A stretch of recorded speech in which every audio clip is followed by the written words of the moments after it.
Sih kayak gitu. Tiba-tiba di tanggal 30 Oktober, jam setengah 8, tahu-tahu besokannya jam 5, udah gelap. Tahu-tahu di Indonesia perbedaannya udah 7 jam. Dan itu, ini juga sih, di sini sekarang sunset itu jam 4. Dan itu, kalau cocok adalah winter depression is real gitu. Seasonal depression is real. Banyak teman-temanku udah mulai kayak ngerasa down, gloomy, karena setiap hari gelap, setiap hari hujan, jam 4 udah malam gitu. Jadi kayak apa ngaruh juga ke mood. Itu sih lebih ke ya karena kultur dan situasi selain juga kayak iklimnya gitu di sini yang bisa bikin kalian shock gitu. Apa ya banyak sih perbedaannya. Tapi kalau misalnya ada yang bisa nanya lebih spesifik lagi mungkin bisa aku sharing. Kalau misalnya waktunya masih ada. Oke, aku balik lagi ke Filza. Oke, terima kasih banyak Kana. Nah, mungkin karena kita masih punya waktu nih, mungkin ada teman-teman yang masih ingin bertanya nggak ke Hana? Ke Kak Hana? Mungkin satu atau dua pertanyaan.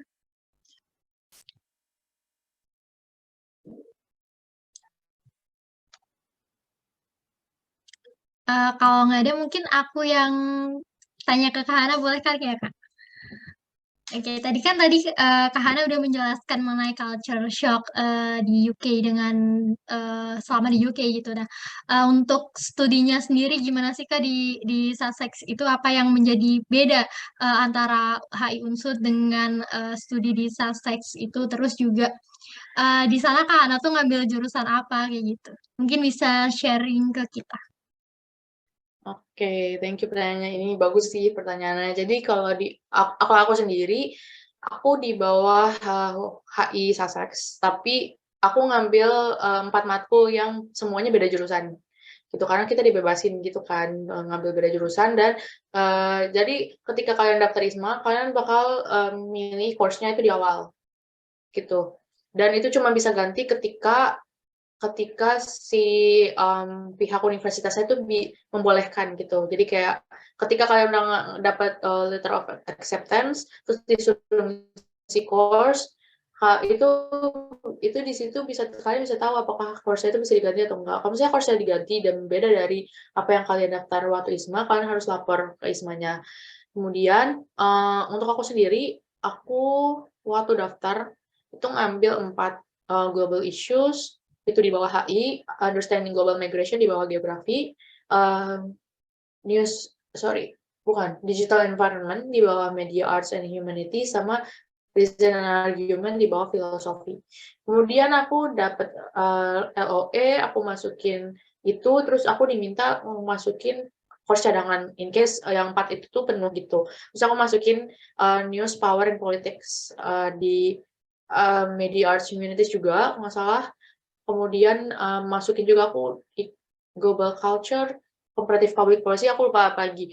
Terus akhirnya ternyata aku keterima cuma 3. Karena itu kan di sini masing-masing satu matkul itu 15 kredit. Itu setara sekitar 4 4,25 SKS kalau nggak salah. Iya, sekitar 4,25 SKS satu matkul. Jadi kita emang satu term itu cuma 4 matkul. Masing-masing 15, jadi total kreditnya 60 kan. Tapi di situ aku dapat 3 doang, karena salah satunya adalah 30 kredit. Mungkin berarti sekitar 8 SKS lebih, itu yang News, Power, and Politics. Kemudian aku dapat Global Issues, dan aduh aku lupa. Reason and argument. Terus waktu kita minggu pertama, jadi selama 2 minggu pertama itu kita boleh mengubah matkul gitu. Kita tinggal email aja ke course coordinator-nya kalau misalnya kita mau pindah matkul, mau pindahnya kemana, ntar langsung diganti lah pokoknya. Kemudian di situ aku langsung ganti News, Power, and Politics karena itu aku mikir 30 kredit nggak bisa nih.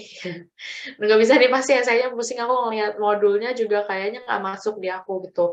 Akhirnya aku langsung nge-email, terus langsung diganti ke um, Social Change, Culture and Development, ada di bawah International Development.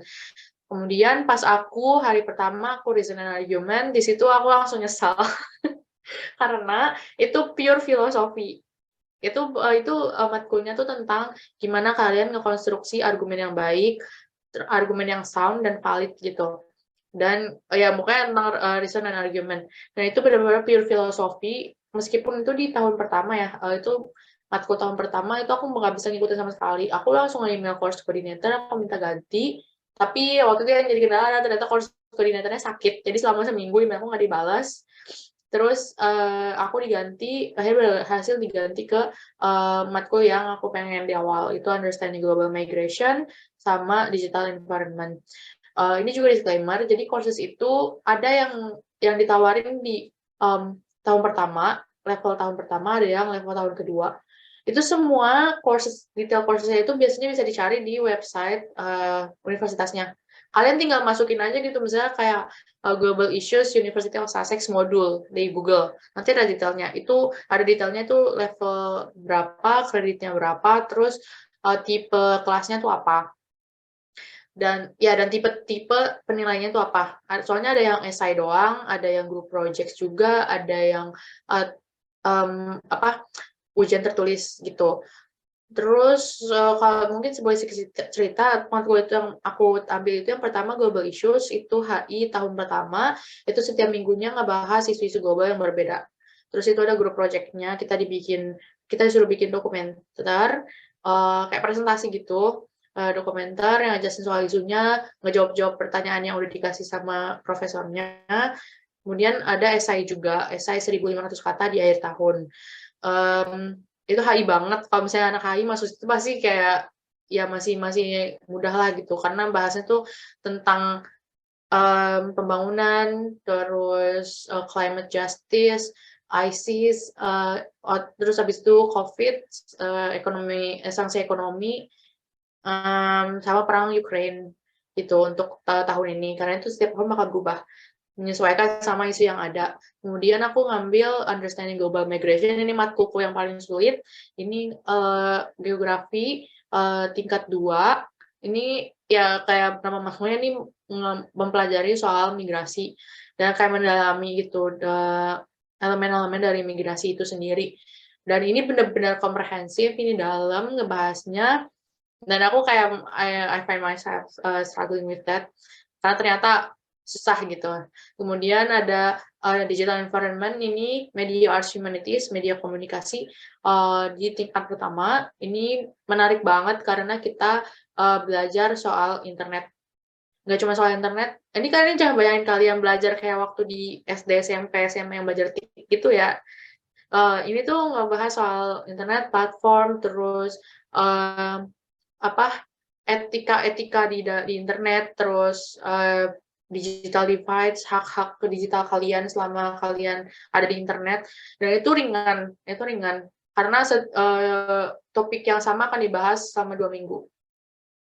Kemudian yang terakhir itu ada social change, culture and development, ini juga susah, ini di international development, ini matkul unggulan di Sussex, lebih dari setengah award di Sussex itu milih matkul ini tuh ngebahas pembangunan dari sisi di luar ekonomi. Jadi kita ngebahas soal hak-hak indigenous, kita ngebahas soal edukasi dan pembangunan, modernitas dan pembangunan.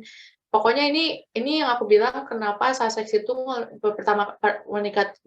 menempati peringkat pertama di international development, karena selama aku belajar social change society ini nggak pernah pakai Western perspective. Western perspektifnya akan diperkenalkan di awal gitu, dan akan di kontes gitu, kayak di-argue mengapa Western perspektif ini butuh direformasi gitu. Kenapa kita harus melihat pembangunan dari kacamata orang-orang yang nggak punya suara, semacam itu. Minggu ini aku lagi ngomongin soal indigenous peoples dan gimana kayak pengetahuan indigenous tentang alam itu bisa digunakan untuk pembangunan. Untuk tipe kelasnya sendiri itu ada 3 tipe. Yang pertama itu lecture. Lecture itu kayak kalian biasa di kelas, kalian datang, dosennya presentasi, terus kayak ada yang mau nanya atau enggak, selesai. Itu lecture bisa 1-2 jam, tergantung matkul. Yang kedua adalah seminar. Nyaris semua matkul itu punya seminar. Jadi setelah kalian lecture, beberapa hari setelahnya atau besokannya, itu kalian akan kelas seminar, karena kan satu lecture itu biasanya 100 orang. Nah, untuk seminar itu setiap kelas seminar ada sekitar maksimal 20 orang. Kalian akan dibagi ke grup-grup seminar dengan tutor sendiri. Jadi, convener itu yang ngajar waktu lecture dan yang bertanggung jawab dengan materi dan modul, sementara tutor itu yang bertanggung jawab di grup-grup seminar. Satu matkul bisa punya 2-3 tutor, biasanya adalah mahasiswa S3, gitu. Dan itu kalian bakal dicampur, itu satu seminar nggak pasti kalian bakal ditempatin di kelompok yang sama dengan ISMA World lain gitu. Kalian bakal dicampur.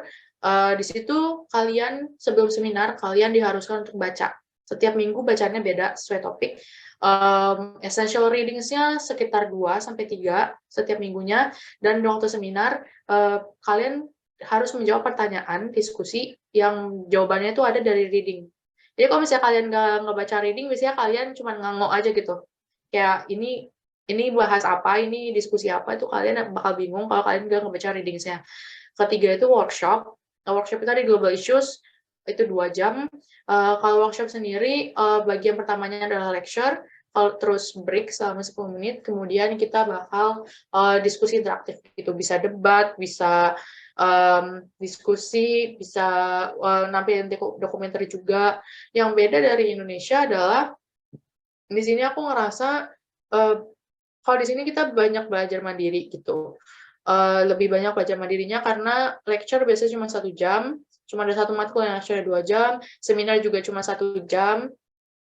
Jadi kalian juga harus bisa catch up sama pembacaannya, kalian harus bisa catch up sama materinya, karena ya itu kalian juga diharapkan kalian tuh juga bisa explore sendiri tentang materi-materi yang ada. Kemudian yang membantu banget di sini adalah email. Kalian bisa nge-email convener, tutor, siapapun itu yang ada di kampus tentang apapun gitu. Jadi dan mereka biasanya balas di hari yang sama dengan cepat. Misalnya kalian mau izin nih, kalian sakit tinggal email aja sebelum kelas, ntar juga dijawab gitu.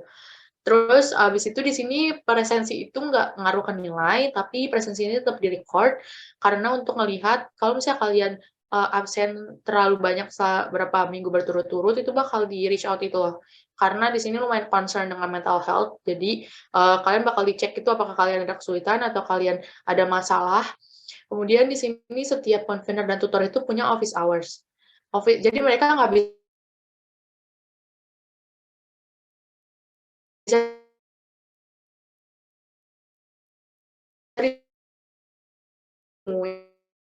jidat gitu kalau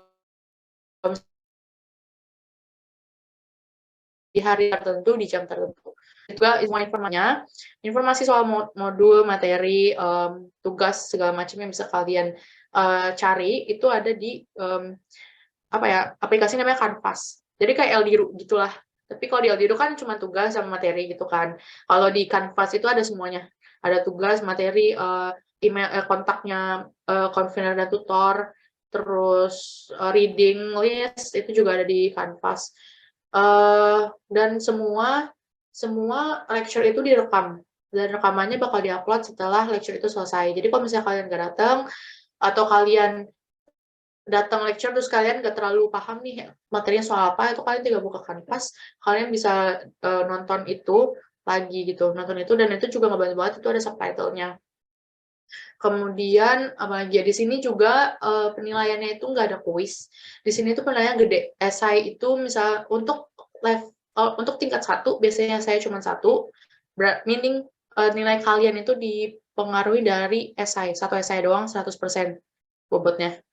Kalau misalnya tingkat 2, itu ada 2 esai di midterm sama di end term, itu 30-70 atau 60-40 gitu.